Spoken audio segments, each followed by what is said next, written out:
The crazy thing is you're watching that game there and you're seeing how many Chelsea players are around the ball with every goal Arsenal scored, and none of them impacting the play or the game whatsoever.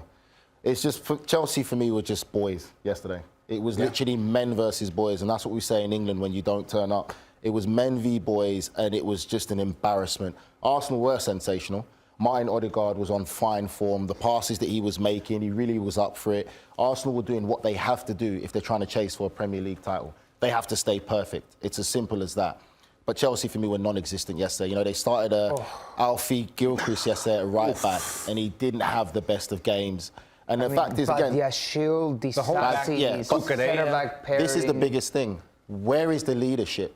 And my thing with that is there's no leadership. One of their best leaders is Gallagher, who is in talks now where they're probably going to have to sell him because of the financial fair play to one of their rivals. If he leaves the club, we look at all the players left at Chelsea. Who embodies Chelsea, what it means to play for that club, the badge and everything that comes with it? There isn't no leaders, there's no identity. And for me, I just feel that they're an absolute embarrassment against Arsenal. That was so bad yesterday. It's pretty representative of where the two teams are in the season. Arsenal is ravenous in this title fight, knowing they have to be perfect. They are ruthless. They struggled a little bit after the goal up until the beginning of the second half, where it felt like it was like, Arsenal, come on, put them away, because that might come back and haunt you, but they properly put them away second half. And Chelsea the project is stagnant, the players look lifeless, Pochettino can't figure it out, and I think there's some blame there, but obviously there's a lot of blame on the ownership. They're not even billion-dollar bottle jobs at this point, because to be a bottle job, you need to be held at a certain esteem, a certain height. Well, bottling too, sort of suggests that you had some success. Right. Like you did well, and then you fell off a corner. Now this has just been like they're billion-dollar busts. It's good. That's the new one. Well, it's just so. It's very, very bad. Like, there's no other way of putting it. Nico, when you talk about busts, there's certain players in a project that embody that. You can't look any further than Nico Jackson. At the weekend, I thought that I hammered him, and I wanted to be cognizant of not to get too into it, because I love my African players, but this guy is a nightmare. Not a nightmare to play against, but he is becoming... Okay, but let's be careful. He's becoming a nightmare in the final third. Nice. Okay, but let's just be careful with that for him, though, because I think he's got the same amount of goals as Didier Drogba in his first season, if I'm not mistaken. And this is still his first season. But Nige, this is a different kettle of fish here. This is a different kettle of fish. He would not be used if Nkunku was fit. Let's be real. He wouldn't be playing down the centre if Nkunku was fit. Nkunku would probably be playing more, and there wouldn't be so much pressure on him to be a goal scorer. It's not his fault. But if you look at the chances he's missing, right? There's confidence and there's just a lack of coordination. It's schoolboy stuff. He had two golden chances. The second chance, the worst of them, and it's getting worse and worse and worse. The expectations for Chelsea Football Club is not that of a project player. Didier Drogba came into a team that had other examples, the likes of a Frank Lampard, the likes of a John Terry. Okay, but it's not Jackson's fault. You see potential in him? I do see potential in him. I see potential in him, and I think that the whole season, when you're in a bad team, it's hard to be that individual. Take away Cole Palmer, for example, for Chelsea, right? It's not Cole Palmer FC.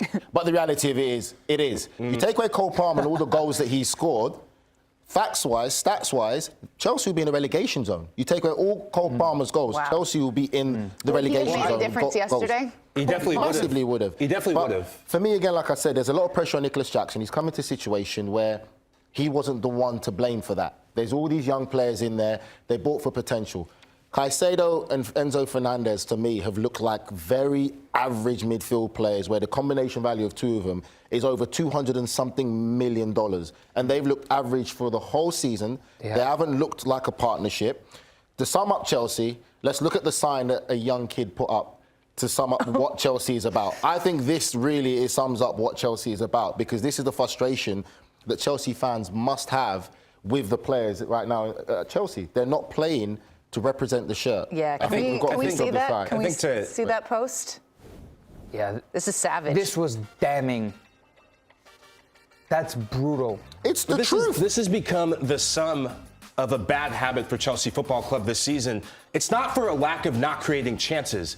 And that wears on you when you get to an EFL Cup final, when you have Manchester City dead to rights. You don't take advantage of your chances. And that's why I hear what you're saying about the midfield, but Nico Jackson is part of the problem. When you look at expected goals, and I never like to put up expected goals, I know you're rolling your eyes about the stats, but when you look at chances he's created, when you look at chances, yes, you set that up. You brought up the stats. You did, actually, you did. I did not bring up those stats. Yeah, you did. But when you look at the record. chances created, and yesterday he had 2 golden chances, this has become a bad habit for a striker who, okay, maybe wasn't going to be the main man, but he is the main man right now for Chelsea. Right. You get your opportunity, you're in there. You're the main guy. So when you look at that, there's only one other striker in the entire Premier League that has a worse conversion rate, and that's Dominic Calvert-Lewin. He plays for Everton, who in the relegation battle. Chelsea Football Club need to find a new striker. That is one of their But again, like I said, my my pushback on that is the fact of he wasn't brought there to be the main guy. And Cuckoo was brought there. Again, all of these things out of his hands. He's had to go into that situation right now. There clearly is not a togetherness. And just to take that with Arsenal, what we saw yesterday, one thing I must say I've been impressed with Arsenal is this. When you look at Arsenal throughout the entire season, there is a collectiveness and a togetherness in those players that I have not seen since a long time. And it reminds me of the Arsene Wenger days where you used to play against Arsenal and you looked at them, there was an arrogance about them to say, we know we're better than you and we're going to beat you. But when you look at Arsenal, when someone misses a chance, when someone does something wrong or right, they all band together. There is a collective unit there. When you look at Chelsea, we saw the penalty incidents a few weeks ago. You can see there's that individual situation going on at Chelsea where they're arrogant players. They're not no right to be arrogant. They're not on the same page. Nope. And look at the goals. They're all there defensively, but no one is impacting the game. They're just standing there like mannequins, and Arsenal is still cutting through them so easily. So I think for me, when you look at Chelsea, it's more than just the individual player. Still, he scored 10 goals, I believe, roughly in the Premier League. In the big matches. Similar. How's he done in the big matches? It's fine. I'm not disputing that he can still get better. But to just blame it on him, when you look at the... Okay, wait. I'm not saying but when that you it's look just at him. There's one thing. I'm saying that he embodies part of the problem. But you start winning championships for me, a belt from defensive, being solid defensively. Chelsea have not been solid defensively. They've been shambolic. So when you're conceding goals, and yes, you're not scoring goals, it's easy to say, you're not taking your chances. Even if he takes his chances, they're still going to be conceding goals because defensively they've been shambolic without Thiago Silva. I think that my rebuttal to that is if you take your chances, it takes the pressure off of being so good defensively. You still, like, No, this is a club. This is a club. have to defend. They're not good enough defensively. Nige, that when you look at how they've done at home in some of these big matches, they've left points on the table because they haven't been clinical enough. As I said, it's not for lack of trying in front of goal, but trying gets you nowhere. The decisive clubs that are in the top 8, in the top 7, in the top 5, 4, and get 2 titles, they're nowhere near that because they are not clinical enough. Defensively, they're in shambles. Defensively, hold on. If Nico Jackson was scoring more goals, Chelsea would still have a lot of problems. Thank you. Because they do concede a lot. They concede a lot. Arsenal don't concede like at all. It's pretty impressive, their defensive record. And on top of that, they're extremely prolific. There are a bunch of problems at Chelsea. But I do agree with Lahoud in what Nico Jackson has shown us, that it's not up to Chelsea's standard. Okay, I understand. It's good enough. I'm just poor. I know you're going to get mad. I'm just going to say, listen, doesn't Darwin Núñez miss some very easy chances where he should be scoring? That's I'm just saying. So much more to the table. Yeah. Listen to me. I was just going to add to what you said. I will not tolerate Darwin's slander at this stage. I'm just going to add to what Nico said. Nico's right. You talk about defensively, Chelsea still have problems. Arsenal have only been found out in the Champions League because we've complimented them how good they are defensively. And the only time when you're playing European competition when you need that extra bit in the final third, where it's not as easy to score, that's when they found their greatest weakness. While Chelsea still have conceded so many goals, they have not been great defensively. Even if they score, they are still horrendous. Watch the goals back from yesterday's game. Like, forget Jackson missing. That is defensive lapses where they are just poor. Boys versus men. And to that, just credit before we go to break. Credit to Odegaard.